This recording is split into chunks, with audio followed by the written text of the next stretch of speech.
Hai Nakama Squad, kembali lagi bersama Nakama Aquatics.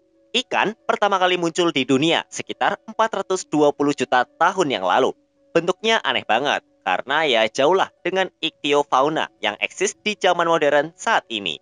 Evolusi menjadi salah satu faktor kesuksesan mengapa ikan tetap bisa bertahan hidup dan eksis ratusan juta tahun kemudian. Dinosaurus diyakini saat ini berubah menjadi unggas karena struktur morfologi mereka yang mirip. Namun ikan tetaplah bentuk ikan. Ikan kayak langfish malah hampir sama bentuknya. Saat ikan lain berevolusi jadi punya sisik dan sirip dayung, langfish ya tetap begono-begono aja. Nah, evolusi terjadi karena makhluk hidup membutuhkan perubahan akan dirinya untuk bisa beradaptasi di lingkungan tempat tinggalnya. Yang nggak sukses beradaptasi, ya akan mati. Sedangkan yang beradaptasi pasti akan berevolusi ke bentuk yang lebih cocok untuk hidup di sebuah lingkungan tertentu. Beberapa ikan ada yang berevolusi secara ekstrim, sampai mereka kehilangan anggota tubuh yang berguna untuk menjalani hidup, yaitu mata. Kenapa mereka bisa sampai gitu? Tinggal di mana nih? Tonton video ini sampai habis ya. Evolusi ikan buta di Meksiko. Selama beberapa juta tahun terakhir, sebuah jenis ikan asal Meksiko hidup di dalam goa. Astyanax mexicanus atau Mexican tetra adalah jenis tetra yang hidup di perairan Meksiko. Seperti ikan tetra lainnya, mereka punya sirip, sisik, dan bentuk badannya jauh dari tampilan yang aneh. Ikan ini hidup di sungai Rio Grande yang terhubung dengan sungai Pecos di Texas. Sebagai ikan sungai, mereka hidup dengan biasa aja di aliran sungai yang nggak deras. Serta mereka juga suka berenang secara berkelompok. Ibarat kata, ikan Meksiko tetra yang hidup di sungai selalu menjalani hidup normal dengan masalah hidup yang normal juga. Palingan disikat sama ikan predator. Sedih juga ya. Hal ini sama sekali nggak dinikmati sama saudara mereka yang hidup terisolasi di dalam perairan goa yang gelap, dingin, dan sunyi. Mereka udah menjalani hidup selama jutaan tahun di dalam lingkungan kayak gini. Makanya secara alami, tubuh mereka juga perlahan berubah, beradaptasi dengan lingkungannya. Karena di dalam goa, pencahayaan sama sekali nggak ada. Jadi sebuah indera penglihatan sama sekali nggak diperluin sama makhluk hidup di sana. Kecuali mungkin binatang kayak ular yang mendeteksi mangsa lewat panas tubuhnya, serta kelelawar dengan kemampuan ekolokasinya. Ikan di dalam air sudah pasti akan kesulitan kalau mesti hidup di aliran air yang gelap. Apalagi normalnya, jenis ikan ini hidup di sungai yang terang dan normal. Untuk bertahan hidup, Astyanax mexicanus mesti mencari cara lain untuk melihat. Karena udah hidup jutaan tahun lalu di dalam goa, tapi diperkirakan baru sekitar 10.000 tahun yang lalu ikan ini menunjukkan sebuah evolusi yang cukup aneh. Pertama, mereka mulai mengganti mata sebagai indera navigasi dengan cara sucking atau menyedot. Menurut artikel yang dirilis oleh newscientist.com, ikan ini melihat dengan cara sucking. Faktor utama ikan ini menjadi buta diperkirakan karena sebuah mutasi yang membatasi tumbuhnya genetik yang berperan untuk menjalankan sebuah mata. Karena genetik ini terhambat, maka ikan lama-lama malah kehilangan indera penglihatannya. Bahkan di akhir ikan malah hidup tanpa mata sama sekali. Kejadian ini nggak hanya terjadi ke si ikan tetra Meksiko. Soalnya banyak juga binatang lain yang menunjukkan ciri-ciri yang sama setelah mereka lama hidup di dalam goa yang gelap. Tapi seorang ilmuwan bernama Aniket Gore dari Institut Kesehatan Anak dan Perkembangan Manusia Nasional AS dan rekan-rekannya belum menemukan perubahan yang melumpuhkan urutan DNA dari gen perkembangan mata pada Mexican tetra yang hidup di dalam goa. Malahan, genetik itu lumpuh dikarenakan peran sebuah senyawa kimia bernama methyl groups. Hal ini dikenal sebagai epigenetik ketimbang genetik, kata Aniket dan koleganya. Meskipun peran sentral untuk metilasi DNA dalam perkembangan dan penyakit telah didokumentasikan dengan baik, hasil kami menunjukkan bahwa proses epigenetik dapat memainkan peran yang sama pentingnya dalam evolusi adaptif. Para ilmuwan ini mendapatkan fakta bahwa para tetra Meksiko ini bisa menghilangkan matanya lebih cepat dari mekanisme epigenetik daripada mutasi tersebut terjadi karena hal genetik. Namun, paham ini juga menjadi bola liar, di mana banyak juga yang gak setuju sama pendapat Anikat dan teman-temannya. Pertanyaan terbesar dari fenomena ini adalah apakah gen yang berperan dalam metilasi yang terjadi? Eva Jablonka dari Tel Aviv University Israel mengatakan Mungkin ada sebuah variasi genetik yang berperan dalam menghilangkan mata pada tubuh para ikan di sana. Nggak cuma ikan ini doang, banyak spesies binatang yang juga jadi buta karena kerasnya kehidupan di dalam goa. Lebih keras dari kehidupan di Jakarta.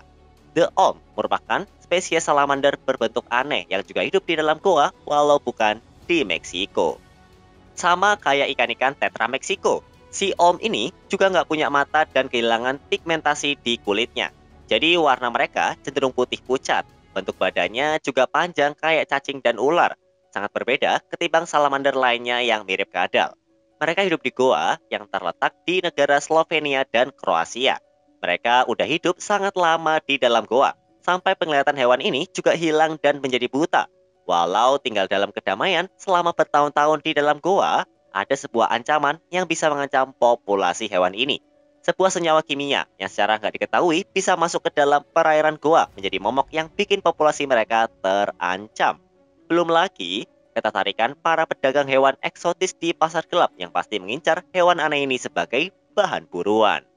Kasian juga ya, udah tinggal jauh di dalam goa, tapi tetap aja kena dampak buruk dari ulah manusia. Namun, gak semua manusia jahat sama si Om. Ada juga yang sayang banget sama mereka, sampai bikin sebuah lahan peternakan khusus hewan di Perancis. Tahun 1952, laboratorium di Moulis, Perancis, membangunkan lahan yang dibentuk sangat mirip dengan habitat asli hewan ini di dalam goa di daerah tersebut. 6 tahun kemudian, mereka udah berhasil mendapatkan sekitar 400 ekor Om. Sejak saat itu, tempat ini menjadi lahan peternakan untuk Om tersukses di dunia. Selain bentuknya yang aneh, Om juga punya umur yang panjang. Mereka bisa hidup selama 48 hingga 58 tahun tanpa penurunan kondisi fisik. Jadi kasarnya, Om muda sama tua bentuknya ya begitu-begitu aja. Bahkan diperkirakan, seekor Om bisa mencapai umur 100 tahun. Di antara para hewan bertulang belakang, teori menyatakan kalau makin besar, makin panjang umur bisa jadi terpatahkan. Emang hewan kayak gajah atau kura-kura Galapagos bisa berumur panjang karena ukuran mereka juga besar. Tapi Om yang beratnya cuma 20 gram terbukti bisa hidup selama 1 abad. Wah, gila sih. Terkadang mereka yang sembunyi malah bisa sama kuat dengan mereka yang mendominasi. Cara ikan goa berkomunikasi. Fakta yang ditemukan kalau ada kumpulan Astyanax mexicanus yang udah selama 20.000 tahun berevolusi menjadi bentuk yang baru di dalam goa, membuat ikan ini menjadi salah satu jenis ikan yang cukup unik karena punya kembaran yang hidup di tempat berbeda dan ciri badan yang juga berbeda. Nggak tahu gimana caranya, namun sebuah populasi ikan ini berhasil tumbuh di dalam goa yang jaraknya sangat jauh dengan sungai tempat habitat asli mereka. Layaknya semua jenis ikan, Astyanax mexicanus memakai suara untuk berkomunikasi. Ikan punya sekitar 6 suara yang berbeda buat berkomunikasi. Setiap suara ini ada artinya sendiri yang jelas hanya ikan yang mengerti.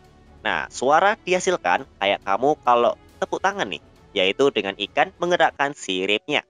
Ikan Tetra Meksiko yang hidup di dalam goa bisa menghasilkan suara yang keras pas mendapat sinyal bahaya kepada sesama ikan Tetra Meksiko lainnya, pas lagi mencari makan ikan.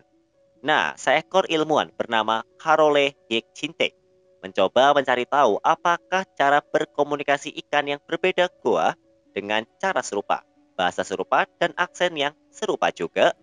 Hiacinte dan rekan-rekannya menganalisa 44 jam obrolan ikan yang direkam di 6 goa, tersebar di 3 pegunungan di mana kolonisasi gua diperkirakan terjadi secara independen.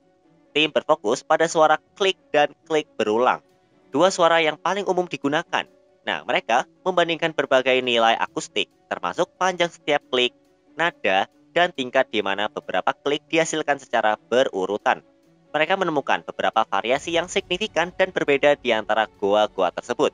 Bunyi klik terdengar relatif lebih tinggi di goa bernama Molino. Sementara bunyi klik terdengar dalam dan menggelegar di goa bernama Subterraneo. Ikan yang menghuni goa bernama Pakon mengeluarkan klik hingga 10 lebih kali lipat, yang mana itu lebih cepat daripada di goa lainnya. Sementara di goa bernama Tinaja, klik lebih sering terdengar yang lemah. Nah, di sebuah goa bernama Cica, di mana populasi hibrida dari Tetra Meksiko di permukaan. Dan yang di goa diperkirakan hidup, goa lebih bervariasi daripada di tempat lainnya. Suara di gua bernama Los Sabinos mirip dengan Cica di dekatnya, tetapi juga Subterraneo dan Molino yang berada di wilayah yang berbeda. Ini mendukung gagasan bahwa suara berevolusi secara independen dan tidak terikat dengan kedekatan fisik. Jadi ikan-ikan ini secara nggak langsung punya bahasa yang sama, walau mereka mungkin nggak tahu menau sama eksistensi satu sama lain. Tim kemudian menggunakan analisis statistik yang biasa digunakan dalam akustik untuk menetapkan suara ke dalam kelompok, yang juga menunjukkan pola terpisah di setiap goa.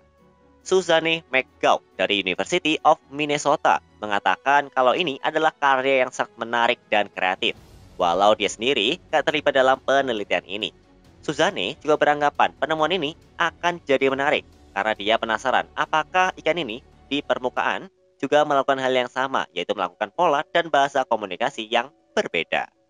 Sylvain Retaux dari Universitas Paris-Saclay yang juga menjadi rekan penulis dalam studi tersebut menyampaikan kalau aksen baru mungkin merupakan hasil dari pergeseran genetik yang benar-benar acak.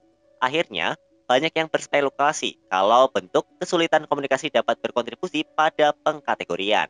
Eksperimen lebih lanjut yang melibatkan pemutaran suara akan sangat penting untuk mengeksplorasi hal ini. Sylvie Retaux memberi opini dengan berkata, mungkin setelah 1 juta tahun bahasa mereka akan sangat menyimpang, sehingga mereka nggak akan bisa saling memahami satu sama lain lagi. Harole Hyacinthe sekarang mengeksplorasi produksi suara pada ikan gua pada tingkat yang lebih mendasar, karena mekanismenya masih belum diketahui. Menurut dia, Astyanax adalah model yang sangat baik untuk menyelidiki dasar genetik dari evolusi suara. Kesimpulan, alam selalu menawarkan jalan keluar untuk semua makhluk hidup yang mau dan mampu bertahan hidup. Walau caranya agak nyeleneh, kayak ngilangin mata kayak ikan di Tetra Mexico itu.